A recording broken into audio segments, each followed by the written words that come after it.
Dois avisos rápidos antes do vídeo começar. O primeiro é que esse vídeo contém imagens explícitas que podem causar mal-estar em pessoas com fobias. O segundo é que dia 30 desse mês é aniversário de 2 anos do canal. Eu já tô planejando algumas coisas, mas tô aceitando sugestões e perguntas para especial nos comentários desse vídeo e na postagem da aba comunidade. Como eu não quero enrolar muito... Opa, meu nome é Reply, e hoje eu te garanto que eu não vou te falar como você tem medo de ser rejeitado pela pessoa que tu gosta.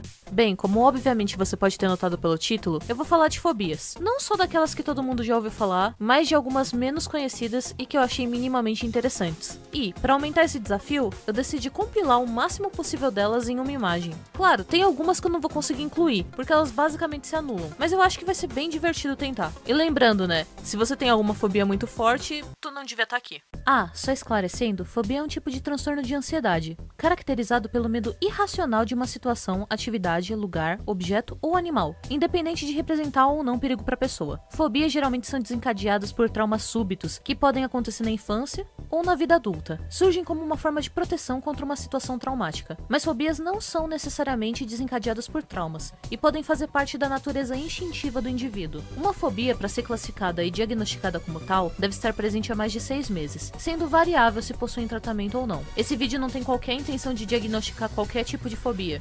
E se você acha que possui alguma severa, eu recomendo fortemente a busca de uma ajuda médica. Começando pela mais clássica de todas, a que viralizou na internet, a tripofobia, que definitivamente não é o medo de ter uma bad trip. Se trata do medo de buracos muito próximos. Ela geralmente é classificada por coceira, tremores, ânsia ao observar objetos ou imagens com tais agrupamentos. Em teoria, inconscientemente as pessoas com tripofobia fazem alguma ligação entre esses buracos e a presença do perigo natural, dada a semelhança deles com doenças de pele causadas por vermes ou a padronagem de animais venenosos. Falando em animais, existe a zoofobia, que é o medo de animais em geral, e a mais popular de todas, que é a aracnofobia, ou o medo daquelas criaturinhas minúsculas escalando lentamente a sua pele com aquelas patinhas e... Eu avisei no meio do vídeo, não adianta nem reclamar agora por causa dos gifs. De qualquer forma, dos medos populares, talvez esse seja o mais sensato, dado o processo evolutivo do nosso cérebro para reconhecer aracnídeos como aquelas ameaças venenosas. Outro medo que teve uma explosão nos anos 80 foi o medo de palhaços, ou a clorofobia, que, junto com a globofobia, o medo de balões, voltou a ser falado depois daqueles ataques da galera fingindo ser palhaço assassino. Mas aí é natural ter medo, né? Ninguém quer morrer. E falando em medo da morte, existe a tanatofobia, que é um pavor irracional da morte ou de se aproximar de mortos. Uma derivada do campo subjetivo dessa é a hematofobia, que é o medo de sangue. Uma curiosidade particular é que existe uma pedra chamada hematita, que é chamada assim porque quando riscada contra uma parede ou lixada, ela produz uma cor vermelha, embora seja preta. Alguns gurus por aí dizem que ajuda na circulação sanguínea. Mas aí a gente tá desviando do assunto do medo pro assunto da fé. E falando em fé, tem gente que tem medo de igrejas, e o nome pra isso é eclesiofobia. Um medo que eu tinha muito quando eu era pequena era a nictofobia, ou o medo do escuro. A tendência é a gente perder esse medo conforme cresce, porque o escuro é a representação do surreal, do desconhecido. E com o desenvolvimento da racionalidade, passamos a ter medo do conhecido, tipo ser chamado de cringe por uma criança de 13 anos, ou fazer uma piada ridícula no meio de um vídeo. Mas falando em coisas ridículas, tem medos que são bem ridículos para a maioria das pessoas. Por exemplo, a palavra tá aí na tela, eu não vou ler esse nome, mas eu acho que o cientista que documentou esse medo foi um grandíssimo filho, já que se trata do medo de palavras grandes. Existe também o medo de pelos e cabelos, chamado caetofobia, que obriga a pessoa a raspar todo o pelo do corpo em casos extremos, e não deixa os outros tocarem nas partes raspadas. E continuando sobre o corpo, a bromidrofobia é o pavor de se sentir sujo ou exalar odores corporais. Em casos extremos, a pessoa pode tomar vários banhos por dia e acabar ferindo a própria pele. E mais duas sobre o corpo é o medo de umbigos, a onfalofobia, e o medo de pés, a podofobia. Provavelmente foi alguém com podofobia que fica tirando vários OnlyFans do ar. Tenho certeza que deve ser isso.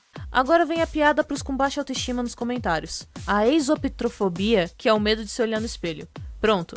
Eu anulei a tua piada. Portanto, agora eu preveni você de dar boas gargalhadas. Ou seja, eu te salvei de pessoas que têm geliofobia, que é o medo irracional de rir ou ouvir risada das pessoas. A próxima provavelmente é muito comum na nossa geração. Pelo menos pra quem tá me assistindo agora. Que é a nomofobia. Literalmente é o medo de ficar sem o celular. O nome veio de no mobile e se apresenta em vários níveis, onde em casos extremos a pessoa chega a andar com celulares reservas e powerbanks até para ir na biblioteca, onde ela poderia encontrar alguém com metrofobia, que é... isso aí, é o medo de poesia. Eu tenho certeza que tu tinha adivinhado. Um dos medos que eu acho mais interessantes, e que é um medo completamente cultural, é o do número 13. A triskaidekafobia surgiu puramente pela mitologia grega, de crenças astrológicas e do filme da Sexta-feira 13. O Stephen King, o cara que escreveu A Carrie é Estranho, Iluminado, It, sofre desse mal. Ele se recusa a parar de trabalhar numa história se ele se encontra na página 13 ou em seus múltiplos. O que eu acho bem irônico, porque ele, de todas as pessoas, devia saber que isso é mais uma superstição aumentada por Hollywood. Ah, os japoneses têm algo muito parecido, só que com o número 4. Tanto que em muitos hospitais japoneses, o número 4 não existe como quarto, já que a pronúncia do número é muito semelhante à da palavra morte na língua deles. Falando em língua, existe o medo de beijar, a filemafobia, o medo de mulheres muito bonitas, a venustrafobia, e o medo de ereções, a itifalofobia. Muito pesado? Bem, surpreendentemente, não existe um nome científico para o medo de engordar, ou medo de que uma bigorna caia na sua cabeça. Acredite em mim, eu pesquisei. Eu acabei deixando a claustrofobia por último, dada a natureza desse vídeo. Quadrado formando uma caixa que prende o personagem em seu dispositivo durante toda a exibição. O medo de ficar presos em espaços apertados atinge 30% da população, e é responsável por uma variedade chamada agorafobia, que é o medo de estar preso em meio a uma multidão.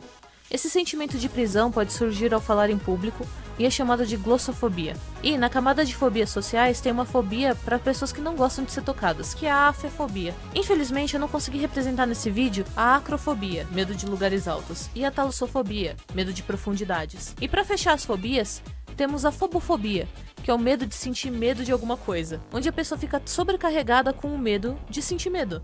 E o seu imediato oposto, que é a pantofobia, que é o medo inexplicável de qualquer coisa.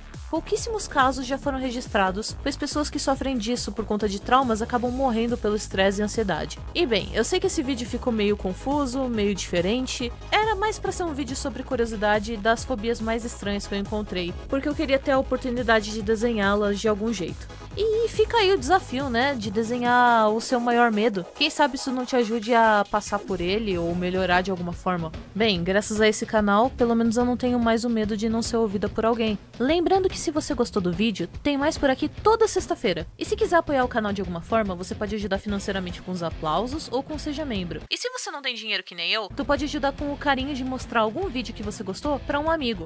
Ou comentar, ou dar um like mesmo. De qualquer forma, muito obrigada por todo o apoio até agora. E bem, te vejo no próximo vídeo. Até mais!